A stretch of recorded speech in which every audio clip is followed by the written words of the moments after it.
Olá, meus irmãos e irmãs de Ideal Espírita, vocês amigos e amigas que nos acompanham aqui na página Estação da Luz Espírita, muitíssimo obrigado mesmo pela sua companhia.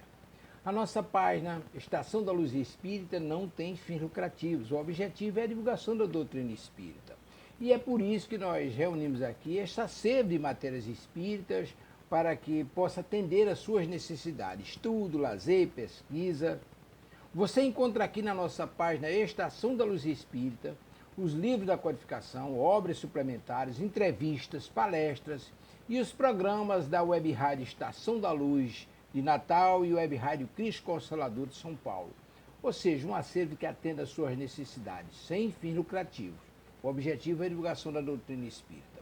E agora eu convido você para nos acompanhar na reprodução de mais esse trabalho imperdível. Muito obrigado mesmo pela sua companhia e vamos juntos!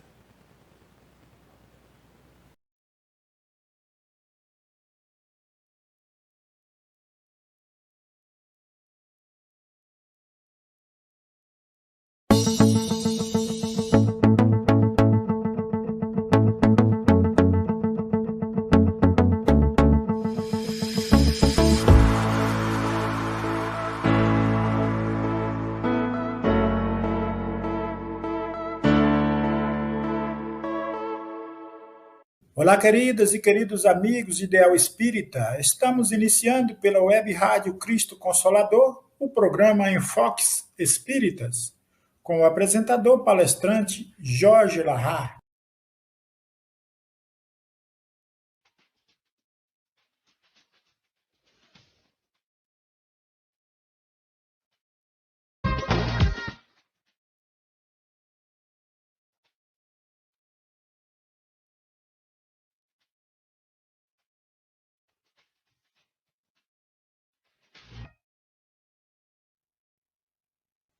Boa noite a todos e a todas, que a paz do nosso Senhor Jesus Cristo esteja com todos e que as bênçãos de Deus se façam em todos os corações.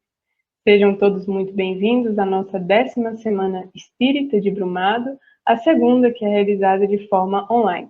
E para iniciarmos o nosso terceiro dia de palestras, nessa noite memorável, eu trouxe aqui uma mensagem que está lá no livro de Francisco de Assis, de João Nunes, pelo Espírito Miramês.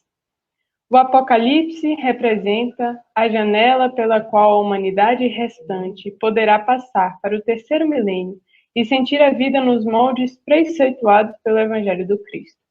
A felicidade para os eleitos na Terra é hoje mesclada de grandes tormentos, pois as provações coletivas induzem as criaturas a afogadias intenções, ao desespero, à vingança e ao ódio.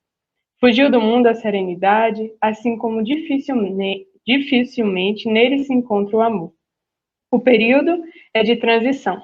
Que Deus nos abençoe, pois ele é temporário, mas desnorteia aqueles que ainda são fracos na fé. O nosso tema central desse ano é Ante os Novos Tempos, e são os nossos parceiros na transmissão do evento a Web Rádio Fraternidade de Minas Gerais e a TV Espírita Nosso Lar.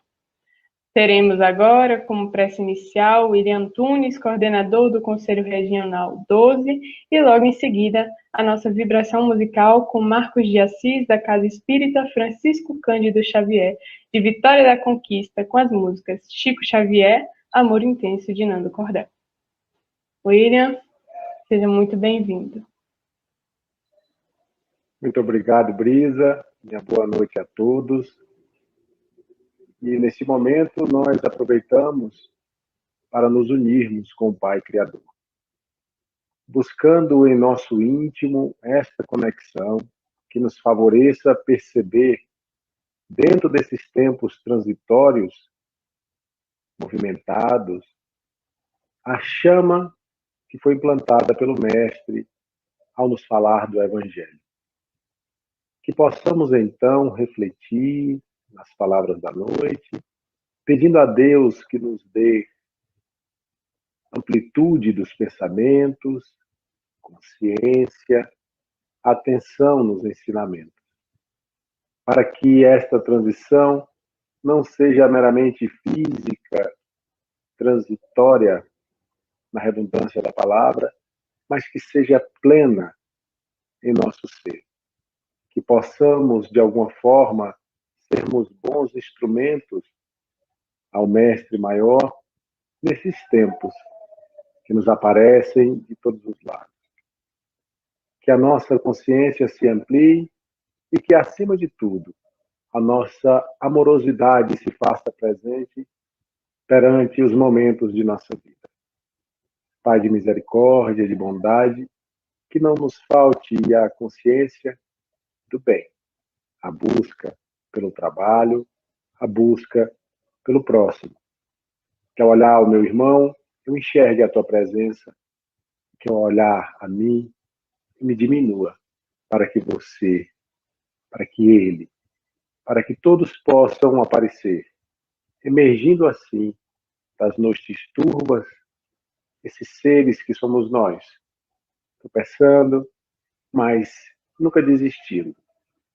Que a presença do Mestre Maior se faça nessa noite, iluminando o palestrante, iluminando a todos envolvidos nessa semana espírita, abençoando o caminho de cada um. Você em casa, tenha também muita paz e muita alegria em sua vida. E que assim seja para todos nós.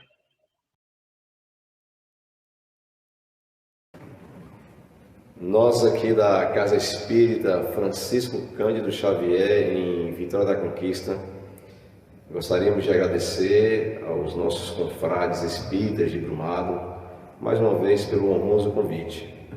Nos sentimos muito felizes em estar participando desta Semana Espírita e gostaríamos de parabenizar todos vocês por esse grande evento. Que o Evangelho de Jesus, na sua essência, possa adentrar aos corações sedentos. Um forte abraço, meus irmãos. Vamos trazer aqui esta linda homenagem que Nando Cordel fez para Chico Xavier. Se a gente seguisse o seu caminho, seria feliz. Se a gente ouvisse os seus conselhos, seria feliz.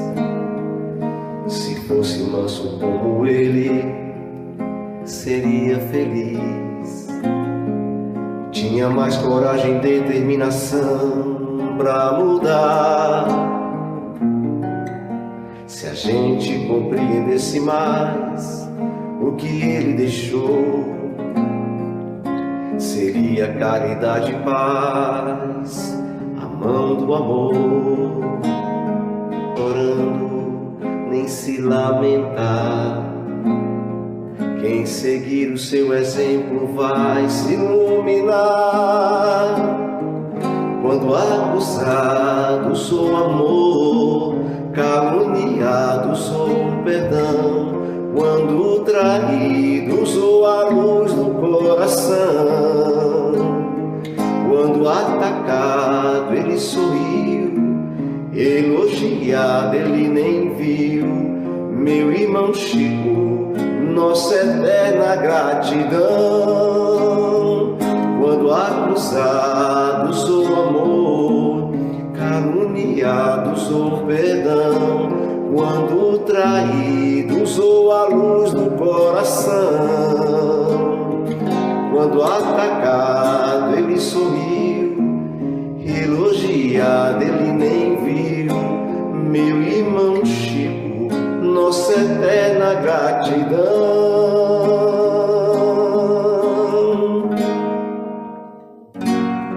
Vamos deixar o amor enramar essa terra. Vamos deixar a paz enraizar todo mundo e a beleza invadir nossos corações. Vem, tá difícil viver sem você por aqui. Vem colorir nosso mundo e me fazer feliz. Traz teu amor que é tão forte, de muita beleza. Meu coração não consegue viver na incerteza. Abre a porta e deixa entrar essa paz que traz o amor imenso,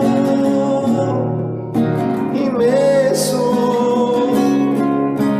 Vamos deixar o amor enramar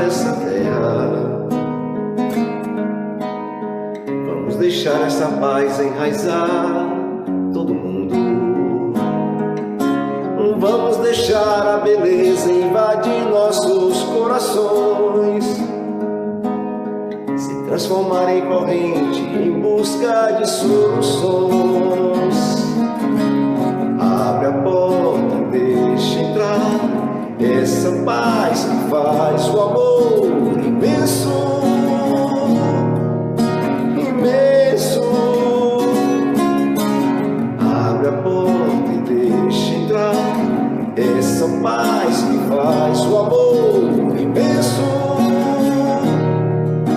imenso. Vamos deixar o amor enramar essa terra. Vamos deixar essa paz enraizar todo mundo. Vamos deixar a beleza invadir nossos corações, se transformar em corrente em busca de soluções. Abre a porta e deixa entrar essa paz que faz o amor imenso, imenso. Abre a porta e deixa entrar essa paz que faz o amor imenso, imenso, imenso. E viva Jesus! Bem, nessa noite nós teremos conosco Jorge Alberto Elahá Canto, professor universitário, expositor e secretário da Federação Espírita de Rondônia. O seu tema é Desvendando o Apocalipse. Jorge, seja muito bem-vindo e desde já muito obrigada por ter aceitado o nosso convite, estar aqui conosco.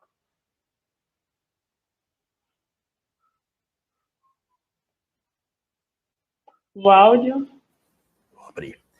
Olá, Brisa, uma boa noite para você. Que prazer imenso estar novamente aí na companhia de todos. Que honra poder estar mais uma vez com vocês.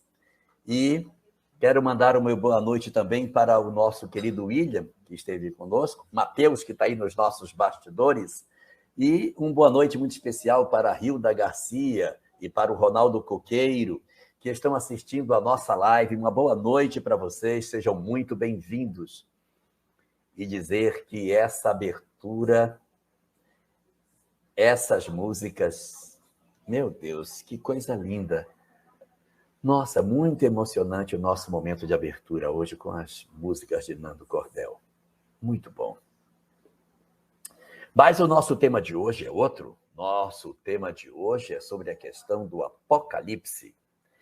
E vale a pena a gente fazer algumas reflexões sobre essas palavras, sobre o sentido mais exato desses termos que estão presentes dentro do corpo do Novo Testamento. Nós todos sabemos que o Novo Testamento, que deveria estar aqui, está aqui, o Novo Testamento, que é o conjunto das obras que dizem respeito à mensagem de Jesus e os demais dos seus discípulos, compõem o Novo Testamento. Uma parte até pequena se juntarmos com o Antigo Testamento, que é muito maior. Aqui estão os 4 evangelhos de Mateus, Marcos, Lucas e João, Atos dos Apóstolos, em seguida as 14 epístolas de Paulo, e depois nós vamos ter as epístolas universais de Pedro, de Tiago, de João, de Judas, e ao terminarmos o nosso texto do Novo Testamento, isso aqui vai encerrar o Novo Testamento com o chamado Apocalipse de João. O Apocalipse, portanto, é o último dos livros do Novo Testamento. Em português, o nome ficou assim, Apocalipse de João. Não se traduziu do grego. Se colocou o nome da obra do jeito que era no original. Em outros idiomas, o nome desse livro está traduzido e aparece como sendo o Livro das Revelações. assim vai aparecer em inglês, assim aparece também em Esperanto. Não é chamado de Apocalipse, e sim o livro das Revelações. Isso é muito importante porque as pessoas têm uma tendência a achar que Apocalipse significa fim do mundo. E, na verdade, o livro das Revelações é um livro que traz informações sobre diversos assuntos com relação ao destino da humanidade.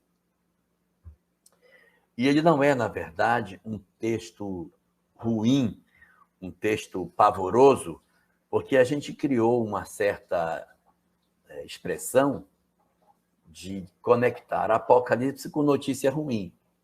Então as pessoas dizem assim, nossa, mas isso é uma notícia apocalíptica, como se fosse relacionado com o fim do mundo. Na verdade, Apocalipse significa revelação. Vou revelar a vocês aquilo que vocês ainda não sabem. Vou contar um segredo. Vou revelar notícias que vocês ainda não sabem. O Apocalipse de João, portanto, não é uma notícia ruim. Nós temos muito a ideia de que o Apocalipse é uma notícia horrível, que ele seja uma história marcada por sofrimentos, dores e desgraças. Não é exatamente isso o conteúdo desse texto. Mas nós nos fixamos muito nas partes negativas que ele possui. Fazendo uma comparação, o Apocalipse de João parece muito com a Semana Santa. Quando a gente pergunta para os cristãos qual foi o fato mais extraordinário da Semana Santa, eles respondem, a crucificação, o sacrifício de Jesus na cruz, sua morte, sendo crucificado no madeiro, no topo do Gólgota. Mas quando nós perguntamos na literatura espírita qual é a notícia mais fantástica da Semana Santa, os espíritos respondem, o fato mais extraordinário da Semana Santa não é a crucificação. Porque independente daquilo que aconteceria com Jesus para a sua desencarnação, isso não mudaria a sua missão. Porque sua missão, no entendimento da doutrina espírita, não era morrer na cruz. Sua missão era revelar a vida verdadeira. Dentro dessa ótica, portanto, qual é o resultado que nós colhemos quando nós fazemos essa leitura? Que o momento mais importante da Semana Santa é a ressurreição de Jesus, em que o Cristo, vencendo a morte, vencendo a tristeza e a dor, a sensação do fim, ele reaparece vivo entre seus discípulos para dizer-lhes que a morte não existe, para falar da continuidade da vida, para convocar todos aqueles que seguiam suas palavras a se perceberem convocados a um processo de revisão dos seus conceitos pela compreensão mais nítida de que a vida não é somente a vida da carne. A mesma coisa acontece com o livro do Apocalipse. O Apocalipse não é uma obra fúnebre, desgraçadora e apavorante. É uma obra extraordinária, de muitas consolações, porque é uma obra que vai falar sobre o futuro da Terra. A obra que vai desvendar para os homens o que vai acontecer com a humanidade. Resumidamente, o Apocalipse fala de dores, de sofrimentos, de um conjunto de experiências que a humanidade irá passar.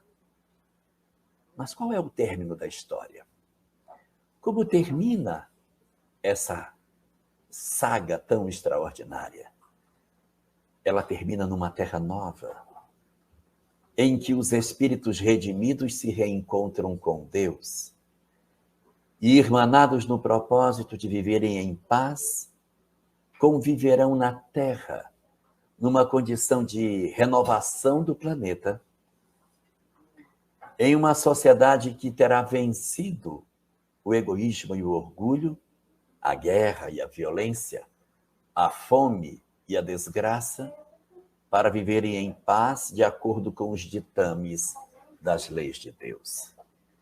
O Apocalipse, portanto, é uma história de final feliz que vai contar para nós o resultado do que nos aguarda quando nós obedecemos à lei de Deus. Ocorre que nós temos muito a tendência de só olhar o lado negativo e nós nos vemos entre aqueles que serão retirados do planeta, que não permanecerão nessa nova sociedade. Nós vamos observar um conjunto de pessoas que se fixa na história negativa do Apocalipse, tal como aqueles que se fixam na crucificação e não observam as belezas da ressurreição. Assim também o Apocalipse é uma história de esperanças, de consolações à humanidade e a sinalização de que no final de todas as coisas, o bem vence sempre. Mas como é que está, na verdade, construído esse texto chamado Apocalipse?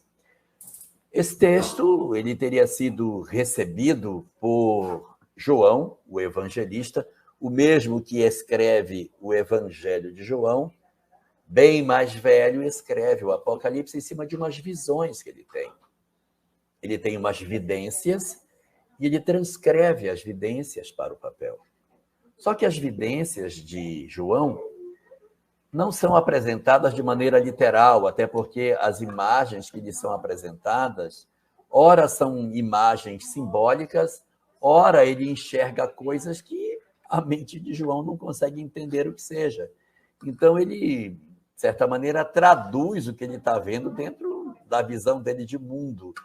E tem muitas coisas que ele fala que realmente são bem diferentes daquelas que ele estaria observando, porque faltava determinados instrumentos de conhecimento científico para que ele pudesse oferecer uma leitura mais exata das circunstâncias que ocorrem dentro do nosso planeta. Mas essa literatura, o Apocalipse, é, portanto, considerado o livro mais difícil do texto bíblico pelo número de parábolas, de imagens, de metáforas que ele possui e que, de certa maneira, fazem com que as pessoas demorem muito tempo para conseguir encontrar as explicações para alguns pontos bastante intrincados que esse texto possui.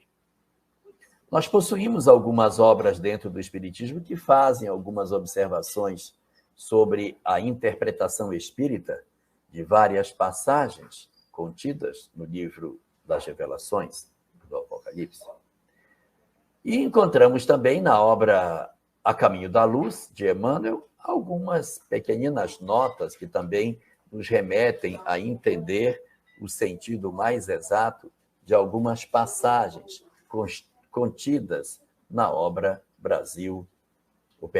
na obra O Apocalipse, dentro de A Caminho da Luz. Bom, essa obra, na verdade, ela inicia com uma grande reunião no mundo espiritual, em que Jesus, que é sempre chamado no texto de o Cordeiro, o Jesus apresentado no Apocalipse não é chamado de... E Jesus sempre é o Cordeiro, Cordeiro, Cordeiro. Ele é sempre chamado de o Cordeiro. E o Cordeiro é uma nomenclatura muito própria quando se fala de Jesus como o coordenador, como o governador planetário, como o coordenador da Terra. Quando as entidades costumam se referir a Jesus, o governador planetário, eles o chamam de o Cordeiro.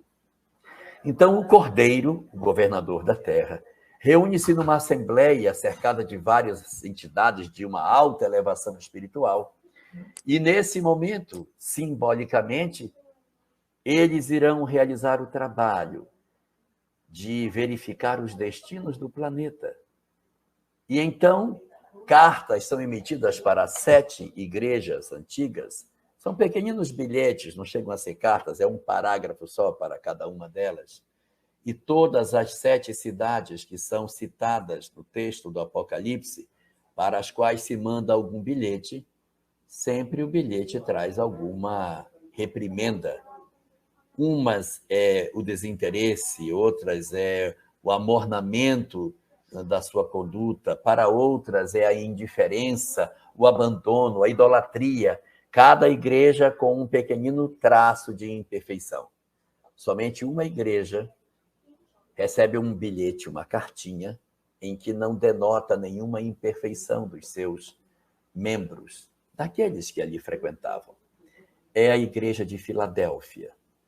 É por isso que a gente encontra muitas igrejas protestantes que têm o nome de Filadélfia, para fazer menção à única das 7 igrejas da Ásia que receberam uma carta do Cordeiro elogiando o seu desempenho. Após esse pequenino momento das 7 cartinhas, 7 bilhetinhos que são mandados para as igrejas, é trazido para essa reunião, onde está o Cordeiro cercado do seu grande corpo de anciãos, um grande livro que é colocado diante de todos eles. Esse livro é chamado de o Livro da Vida. É um livro enorme, que está fechado com 7 selos, 7 lacres. Existem 7 lacres que estão vedando a abertura desse selo, desse livro. Então, a história do Apocalipse é a ruptura desses 7 selos. A quebra dos selos vai levar, consequentemente, a revelações sucessivas. Então, os selos, o livro com os seus 7 selos é colocado sobre a mesa e o Cordeiro manda que os selos sejam quebrados.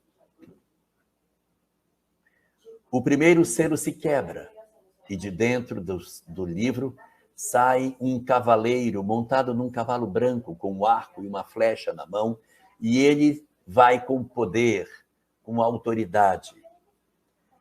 Esse cavaleiro do Apocalipse, o cavaleiro branco, é uma figura bastante controversa, mas muitos dizem que ele representa o desejo de poder da criatura humana, o sonho de mandar sobre a humanidade, e que o cavaleiro branco não seria ninguém positivo, ele seria um personagem negativo. Algumas personagens que estudam o Apocalipse chegam a dizer que não, que o cavaleiro branco é um personagem positivo, mas a maior parte dos intérpretes do Apocalipse colocam o cavaleiro branco como sendo uma personagem indesejável dentro dessa questão. E aí, depois quebra-se o segundo selo. O segundo selo que se quebra promove a saída de um segundo cavaleiro, o cavaleiro vermelho, que vem armado de uma espada. O cavaleiro vermelho vem promovendo sangue, dor, morte, guerras. Ele representa a síntese da violência, como se de dentro da história da humanidade o poder fosse o primeiro elemento que sai de dentro de nós. O segundo elemento que sai, a violência, a guerra, o orgulho que promove todos esses sentimentos que nós temos na nossa humanidade. Quebra-se o terceiro selo e sai o cavaleiro negro, montado num cavalo negro. O cavaleiro negro, ele traz uma balança na sua mão. Esse cavaleiro negro traz a fome, traz a carência, a penúria. O cavaleiro negro representa tudo que diz respeito à miséria dos homens. O cavaleiro vermelho é o orgulho. O cavaleiro negro é o egoísmo. O egoísmo promove a fome. O orgulho promove a guerra. Quebra-se o quarto selo e o cavaleiro amarelo, montado num cavalo baio, sai de dentro do livro o cavaleiro amarelo, trazendo consigo a marca da morte, da desgraça, não no sentido da guerra, mas a morte pela doença, pela peste. por todas as expressões de enfermidade sobre a humanidade, produzindo dor e sofrimento sobre o nosso mundo. Os 4 cavaleiros do Apocalipse, portanto, representam 4 expressões das dores que a humanidade passa. E cada vez que um cavaleiro desses sai de dentro, ouvem-se gritos e prantos e uma quantidade enorme de pessoas morrem, porque o cavaleiro do Apocalipse foi liberto e aonde ele passa, ele vai levando o seu rastro de destruição. Então se quebra o 5º selo. Quando o 5º selo é quebrado, aparecem os justos, aqueles que não eram passíveis dos sofrimentos que deveriam ocorrer com a humanidade. Os justos aparecem clamando por justiça, pedindo que aquilo acabe. Chega, já chega, é sofrimento demais, já está bom. Então, o 5º selo é o pedido das almas boas, para que esse período de sofrimento da humanidade se encurte, para que baste de dor sobre a face do planeta. Então vem o 6º selo. O 6º selo inaugura uma sequência de cataclismos. O 6º selo vai falar de terremotos, furacões, maremotos, tufões, coisas do gênero, estrelas e dores e sofrimentos que vão acontecer. Então, esse é o 6º selo. E aí vem o último selo. Aí está todo mundo achando que quando são 7 selos, quando abrir o último selo vai acabar, né? Porque abriu o primeiro, saiu o primeiro cavaleiro, o segundo, o terceiro, o quarto, os justos pediram pelo fim do sofrimento. Mas não é. Para dar um pouquinho mais de emoção, quando rompe-se o 7º selo, não acontece nada. A gente fica esperando, né? Pá, quebra um selo, sai um cavaleiro. Quebra outro selo, sai outro cavaleiro. Quebra o 7º selo, pronto, agora... E diz o texto, quando o último dos selos é rompido, ocorre um silêncio de meia hora no céu. Como se tudo ficasse parado e estático, esperando pelo impacto da abertura do último dos selos que permitiriam agora abrir o livro da vida e ler o que nele está escrito. Mas não é o que acontece.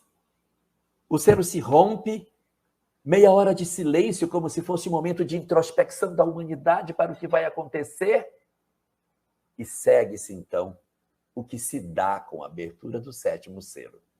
Para fazer um pouquinho mais de sensação daquilo que está acontecendo, cada selo que abre acontece uma coisa, mas quando chega no 7º selo, há uma mudança. O 7º selo se abre em 7 trombetas.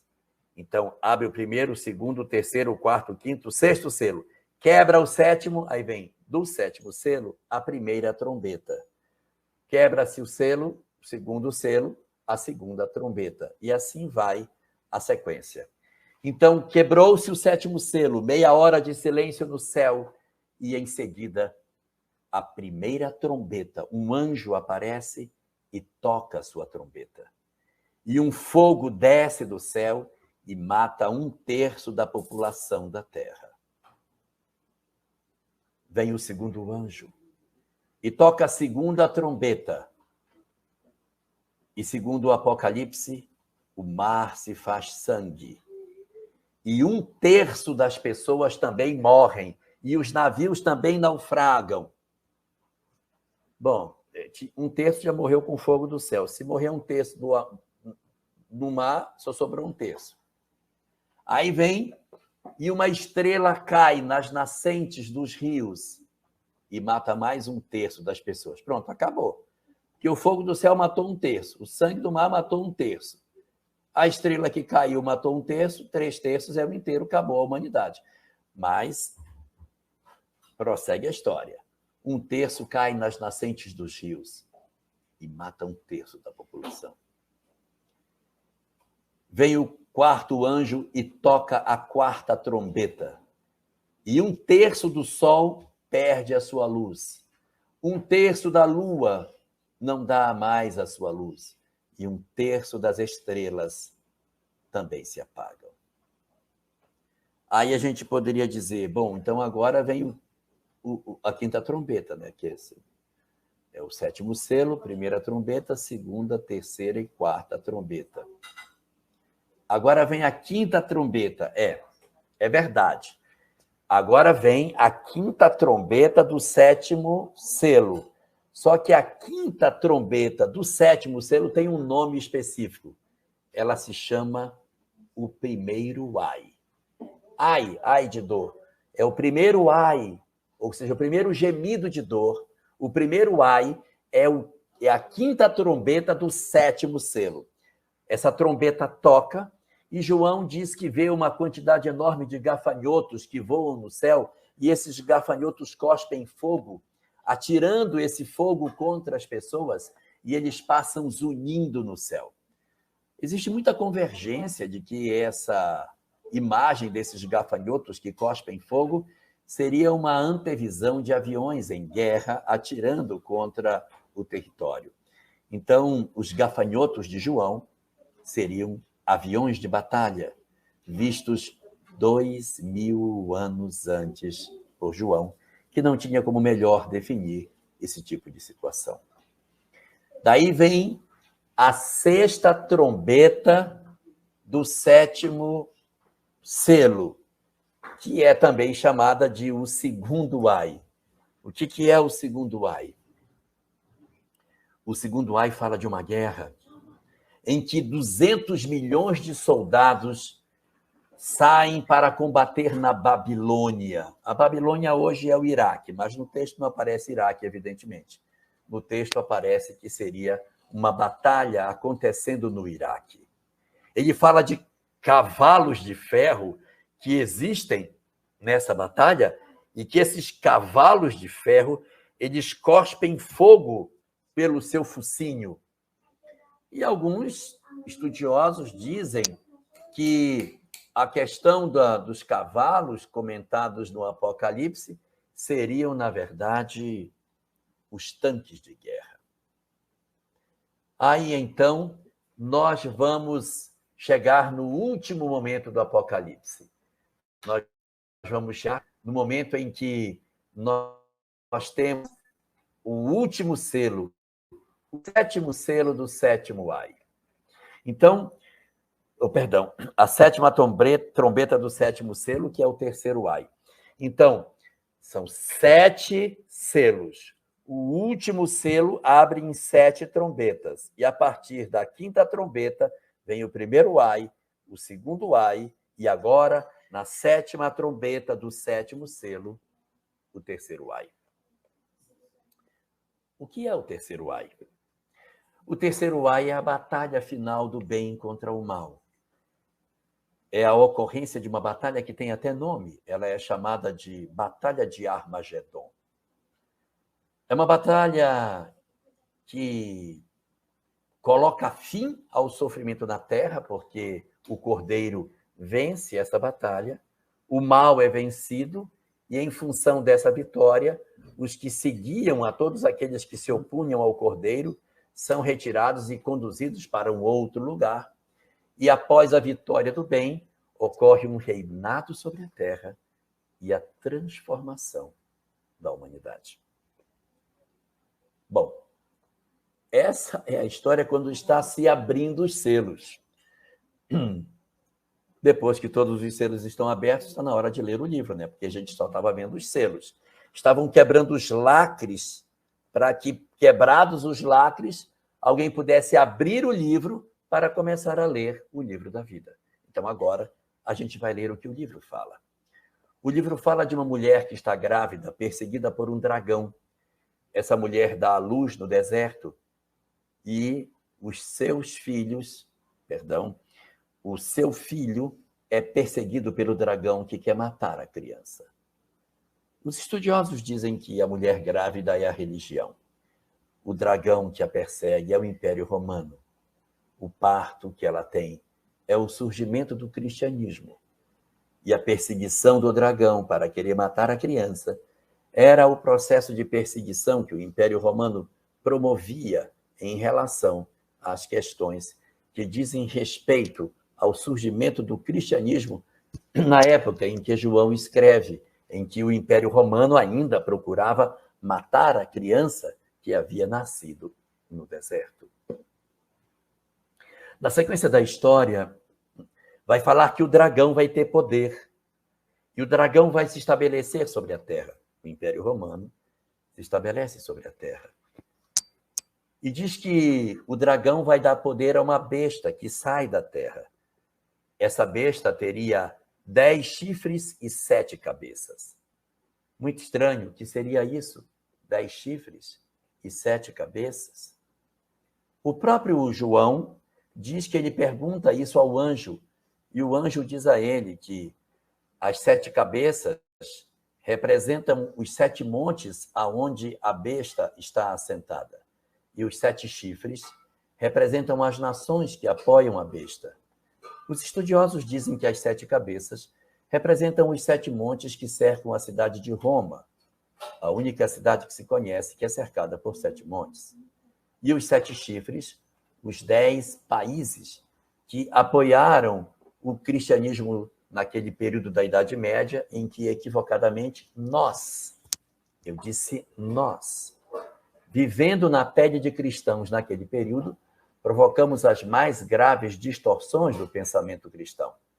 Então, o modelo de religião cristã daquela época, aquela na qual nós fizemos parte, produz uma série de sofrimentos à humanidade. E é esse modelo de cristianismo que vai ser representado dentro do texto como sendo a besta. Eu não estou dizendo que a igreja do padre Marcelo Rossi, nem do padre Fábio de Mello, nem a igreja do Papa Francisco é essa que está representada no texto. O Papa Francisco, o padre Fábio de Mello, o padre Marcelo Rossi, o padre Zezinho, o padre Zé Maria, não tem, de forma alguma, nenhuma conexão com essas histórias da Idade Média que estão muito mais próximas de nós do que deles. É essa igreja gravemente perturbada do ponto de vista do entendimento do cristianismo, que é interpretada por vários estudiosos como sendo a tal besta do Apocalipse. E essa besta vai dominar o mundo por 42 meses, que, segundo Emmanuel, são 42 meses em que cada ano, cada mês, na verdade, representa 30 anos. Então, 42 meses seria 42 períodos de 30 anos, que dá 1.260 anos. E esse é exatamente o período de hegemonia do poder que o cristianismo teve durante o período da Inquisição, das Cruzadas e de todo o processo de intolerância que aconteceu. Então, essa besta possui a possibilidade de perturbar a humanidade por 42 meses, 1.260 anos, segundo essa tradição. E aí, nesse período em que a besta comanda, ninguém vende e ninguém compra nada sem autorização da besta. Isso vai acontecer numa certa época da nossa história. A besta acaba se apresentando como sendo um poder inigualável no ocidente da humanidade. E ele vai falar que, além da besta, existe um outro personagem, a prostituta. A prostituta representa uma outra coisa.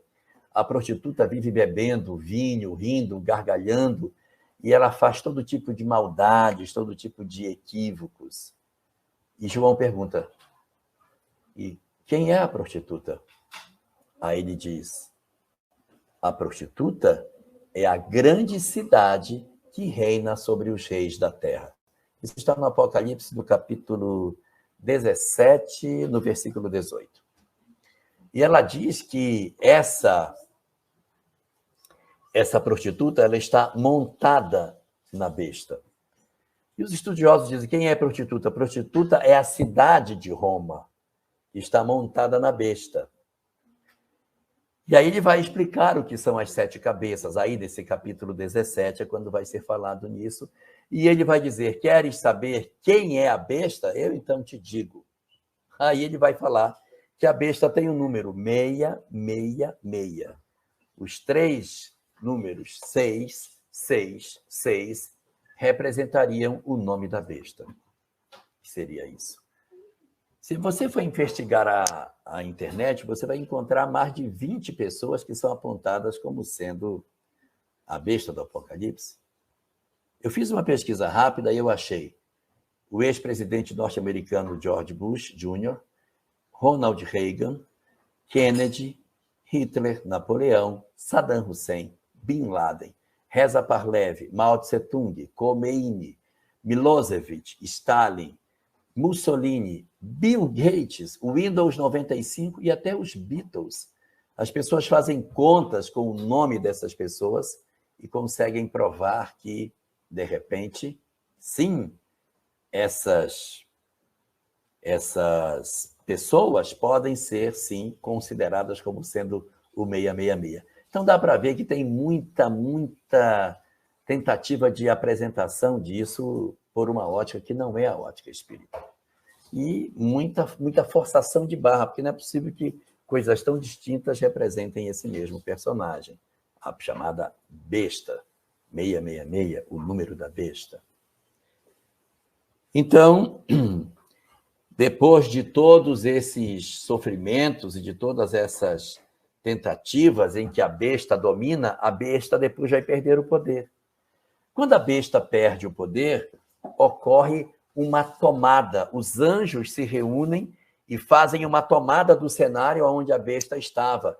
A besta perde o seu templo, a besta perde seu trono, a besta fica desorientada, porque ela mandava sobre todo mundo e, de repente, ela perdeu o poder. E aparecem 3 anjos. Esses 3 anjos vêm e dizem 3 coisas diferentes. O primeiro dos anjos que aparece diz apenas o seguinte, que nós devemos nos voltar para Deus, abandonar a besta e voltar os nossos olhares para aquilo que Deus nos ensinou. Vem então o segundo anjo. O segundo anjo vem e anuncia que o reinado do mal, chamado Babilônia, havia sido vencido.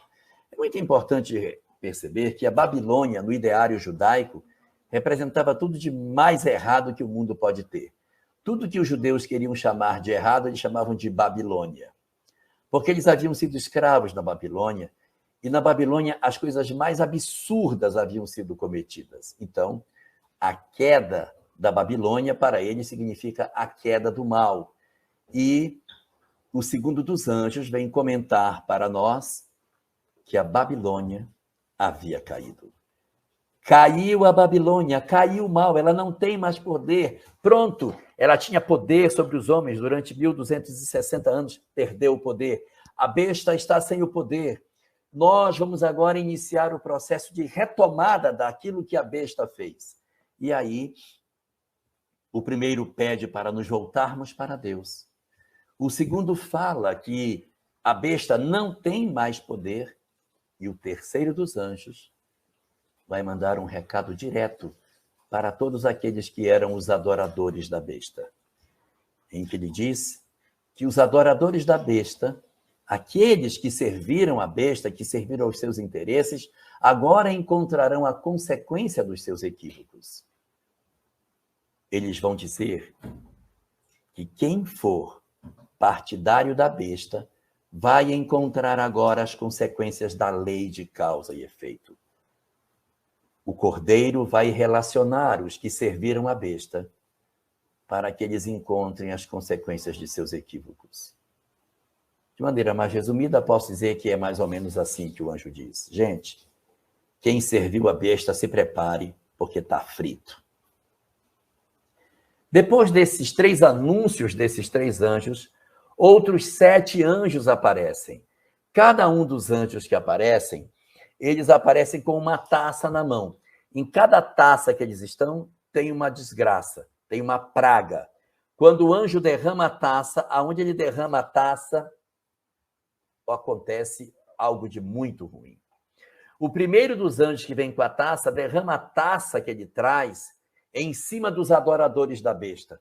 Todos aqueles que ficaram juntos com a besta, que promovia uma série de loucuras no mundo, se enchem de feridas, de chagas e de dores, que é a consequência da primeira praga, que foi o derramar dessa taça sobre o sofrimento humano.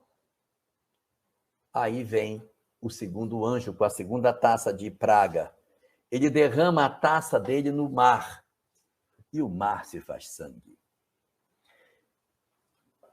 O mar se tinge de sangue.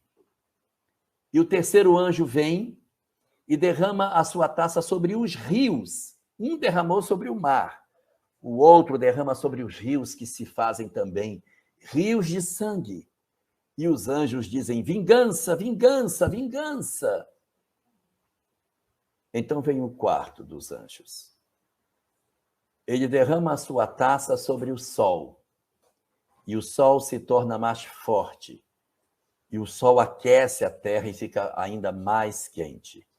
Tomara que em Rondônia isso demore para acontecer, porque aqui já é quente demais. Aí vem o quinto dos anjos e derrama a sua taça em cima do trono que a besta possuía, e aquilo cai sobre o trono da besta e vai derretendo o poder que a besta possuía.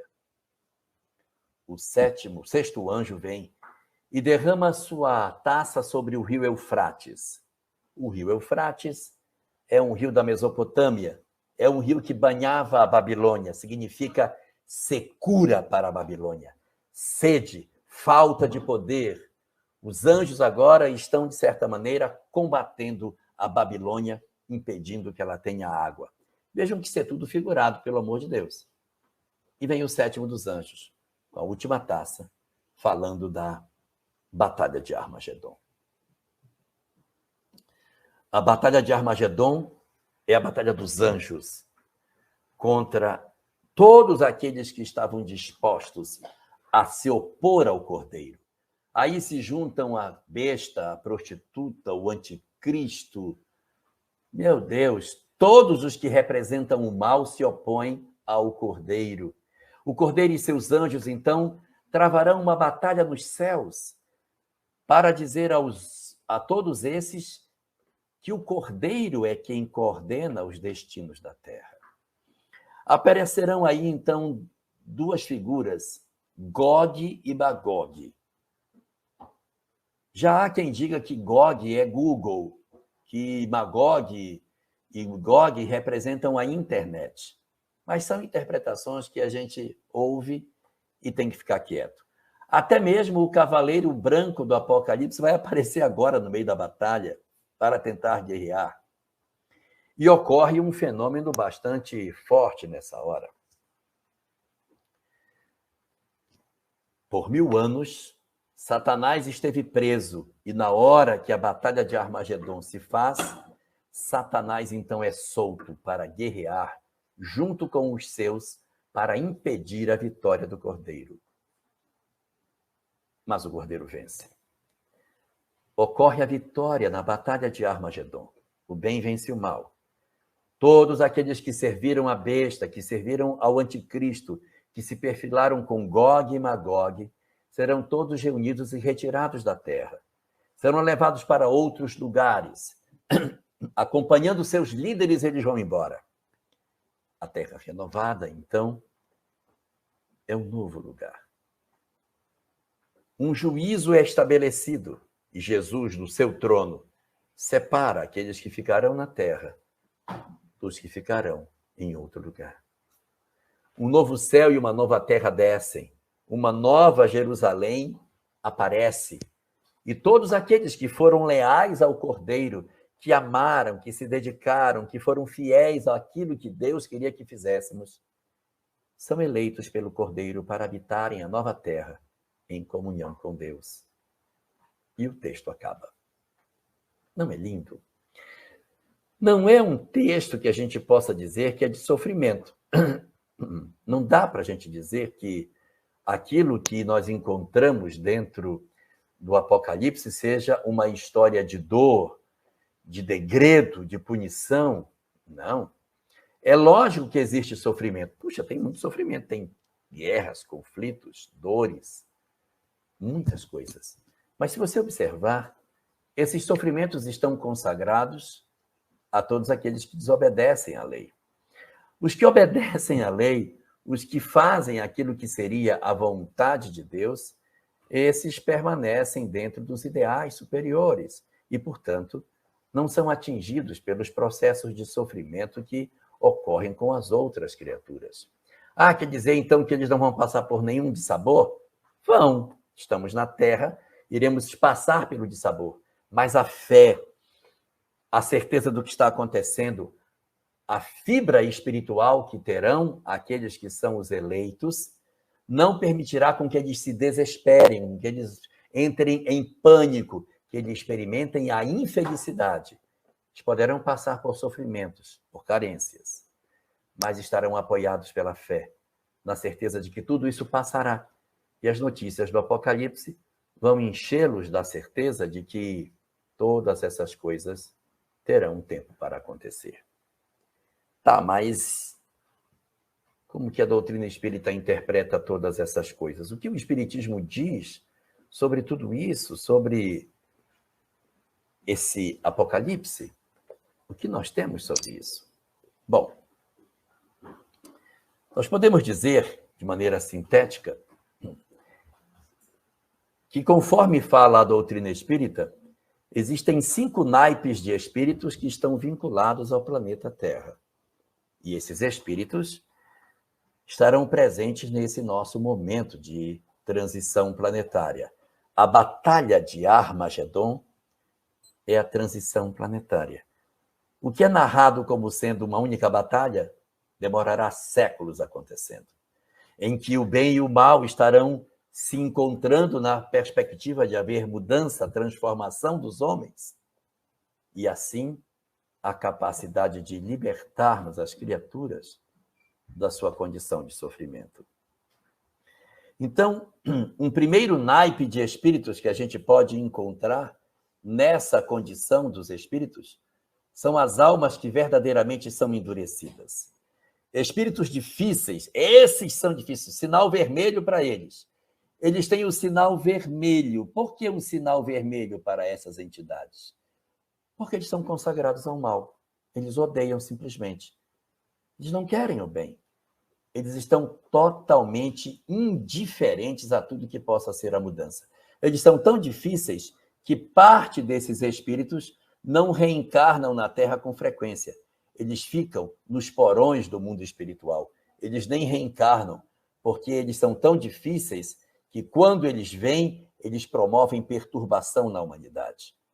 E diz o Espiritismo que, no final dos tempos, eles serão soltos para o período da transição para ver se eles se transformam e se nós provamos que realmente somos bons na sua presença. Eles são o Satanás, que é solto na batalha de Armagedon. Esse é o primeiro grupo. Possibilidade de se salvarem pequena, porque são almas muito endurecidas. Se nós representarmos por essa jujuba vermelha, exatamente os espíritos que são empedernidos, endurecidos, refratários à proposta do bem, e que dizem, eu não vou mudar, eu tenho ódio do bem, eu odeio o bem, eu quero o mal de todo mundo, eu não estou nem aí para vocês.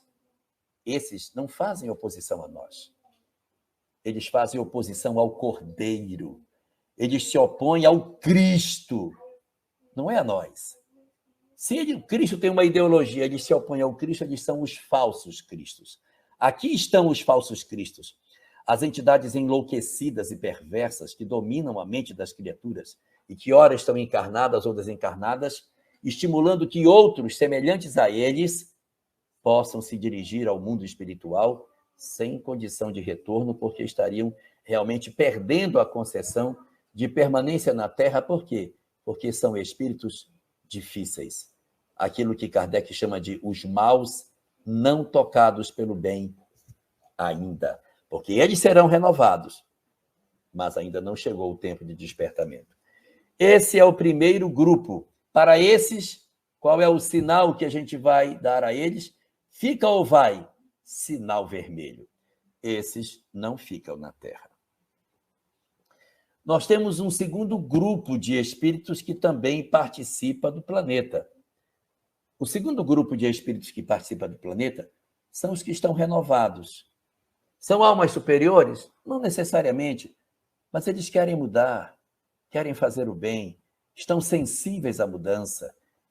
Eles estão dispostos a fazerem uma sociedade melhor. Eles são capazes, eles até querem o mundo, eles até dão ideias para um mundo melhor. Essas almas estão bem, viu? Muitos dos espíritas estão nessa condição, porque para ir para o mundo de regeneração, não precisa ser santo. Precisa que a gente queira mudar, queira se transformar e tenha o desejo de ser bom. Não precisa ainda ser anjo. Basta que a gente esteja no firme propósito de se aproximar de Deus, ter senso de justiça e mudarmos interiormente, abandonarmos as nossas imperfeições, como está colocado no item 17 do capítulo 3º de O Livro do Evangelho segundo o Espiritismo. Para esses, qual é o sinal para eles? Sinal verde. Então, sinal vermelho para esses e sinal verde para esses outros. Mas o semáforo tem mais um sinal, gente.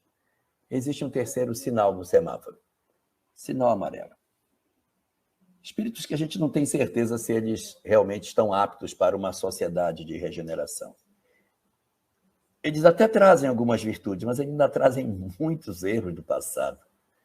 Mas eles talvez até eles consigam, mas eles são tão complicados. Kardec diz que esses espíritos, eles estariam numa condição em que talvez a casca esteja mais estragada do que o cerne. Então, para o primeiro grupo, no sinalzinho verde, eles permanecem na Terra. Está resolvido o caso deles. Esses, do sinal verde, vão herdar a Terra. São os mansos que herdarão a Terra. Pronto. Está resolvido. Na Batalha do Armagedon, estarão muito bem. O segundo grupo, formado pelas entidades endurecidas, empedernidas, difíceis, algumas delas reencarnadas hoje, promovendo perturbação e loucura, esses migrarão do planeta por não estarem nem um pouco interessados em mudança. Está resolvido. E esses? O que eu faço com esses? Já que eles não se mudaram totalmente, eu mando eles embora ou eu coloco eles na Terra? O que é justo fazer? Lembremos que Deus é justo e bom. Então, o que é que a literatura espírita diz que vai acontecer com esses espíritos? Esses vão ficar no mundo espiritual aguardando por um tempo. Ele vai para o cantinho do pensamento. Então, esses aqui vão para o cantinho do pensamento para pensar no que fizeram enquanto se decide o que vamos fazer com eles. O que vamos fazer? Bom, a Terra ficou com os espíritos que eram melhores e se junta a eles uma outra casta de espíritos maravilhosos que estão chegando. Os Jujuba Roxa. Os Jujuba Verde são os espíritos que se transformaram. Os Jujuba Roxa são as almas novas que estão vindo, a geração nova. Espíritos que não são da Terra ainda, mas que migrarão em levas para integrarem-se à população do planeta e aqui construírem uma sociedade melhor. Então, os espíritos renovados e a geração nova constituirão uma sociedade mais harmônica, com menos desigualdade, onde não haverá tantas dores como temos agora. Quando essa estrutura estiver montada e as coisas estiverem modificadas, aí eu chamo os amarelinhos. Venha com... Olha como Deus é misericordioso, pelo amor de Deus. Venha conviver conosco. Vamos saber se você é o quê. Porque, de repente, esse espírito aqui, amarelinho, na convivência com esses outros, ele pode se sentir envolvido e ele pode, de repente, se transformar e se misturar com os outros e se tornar, assim, alguém que valeu a pena esperar, porque com as deficiências que ele tem, ainda existe uma aposta de que ele possa permanecer e, quem sabe, ter a condição de integrar. Veja como é misericordioso, não é assim, tem um defeitinho, rói unha, vai embora. Não funciona assim. São coisas graves que fazem o processo migratório.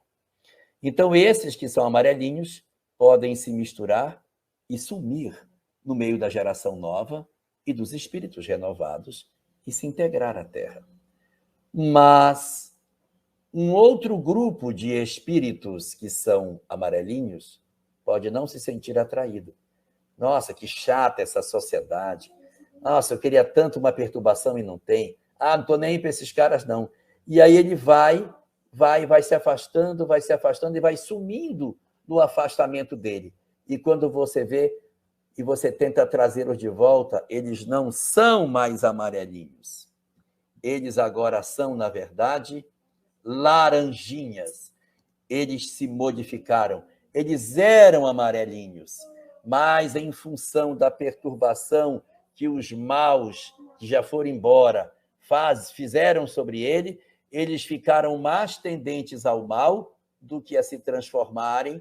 Então, se eles se revelarem como laranjinhas, então, eles migrarão.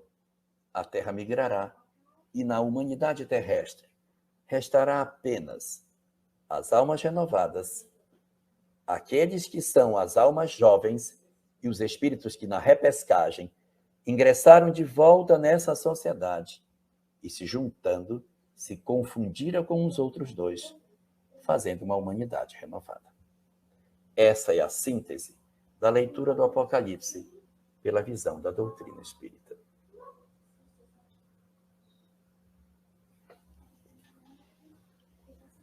Jorge, agradecemos a você pela disponibilidade, por ter... Não, tem eco. Sim. Nós agradecemos a você, Jorge, então, pela disponibilidade, por ter aceitado o nosso convite com muito carinho e também pelas reflexões dessa noite. Nós agradecemos também a Deus e ao Mestre Jesus por nos permitir esse banquete de conhecimentos e de reflexões, de esclarecimentos, né? A espiritualidade também pela proteção e a todos vocês que ficaram conosco até aqui. A 10ª Semana Espírita de Brumado é uma realização do Centro Espírita Viveiro de Luz, que conta com o apoio da Federação Espírita do Estado da Bahia, a União Espírita de Vitória da Conquista, a União Espírita Brumadense e a Sociedade Espírita Albino Viana. Nós agradecemos também aos parceiros da Web Rádio Fraternidade e a TV Espírita Nosso Lar, ao Movimento Espírita da nossa região, Guanambi, Jequié, Livramento, Rio de Contas, Cascavel e a todos os irmãos pelo apoio na divulgação. Aos nossos parceiros, irmãos desta causa, Centro Médico. Chegamos ao final da nossa atividade. Muitíssimo obrigado mesmo pela sua companhia e espero você no próximo evento.